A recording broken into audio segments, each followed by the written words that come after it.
Hey everyone, I'm standing here in the remains of what used to be a thriving, beautiful nursery. It was well laid out with interesting plants and so much potential.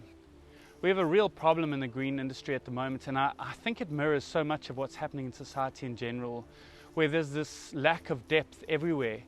There seems to be a very superficial interest in gardens and gardening in general, and I think this is partly because gardening is seen as a luxury hobby or a luxury expense rather than an essential part of life. This has been a trend that I've been watching over the last 5 to 10 years, and the problem is that as people spend less on their gardens, the nurseries reduce the varieties of plants available, focusing on plants that are either easy to maintain or good sellers, which means that all the interesting, unusual or out of the ordinary plants that might have been grown alongside the most common plants are no longer really being grown. So you can see succulents are really easy to grow, and so they proliferate, and flowering annuals and biennials are the other plant type that's grown because they're usually grown from seed, and so they're cheap, and so they're hard to resist for the amateur gardener.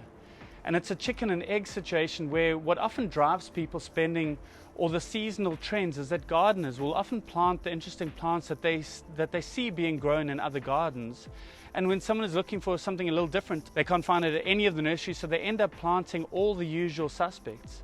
And the end result is that everyone's gardens all look just the same, and so there's no push for the variety in the end. And then the end result is that there's less interest in gardening as a hobby or a profession because everything is just very boring. This is one of the main reasons why I started this Growing Gardeners YouTube channel, because I believe a society without gardeners is a danger to itself. Society that embraces technology and at the same time divorces itself from nature is a society that's living on borrowed time. It's diseased and will one day implode on itself. And I know that sounds alarmist, but I really do think it's as serious as that.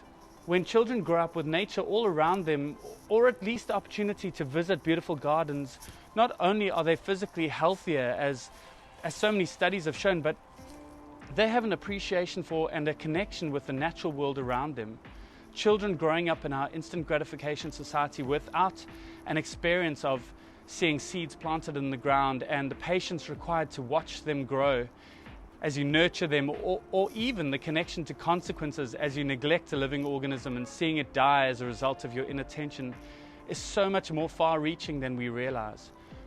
We wonder why depression, anxiety, anger, and other psychological issues are on the rise amongst our teenagers and even our younger children. It's not just because we have access to so much technology or because we eat so badly, or because we teach our children to be afraid. It's because that's all happening at the same time that we've lost the resilience that comes from conquering our fears as we climb a tree, eating fruit right out of your own garden. We no longer experience the natural beauty around us as we watch flowers budding, blossoming, and falling from the trees.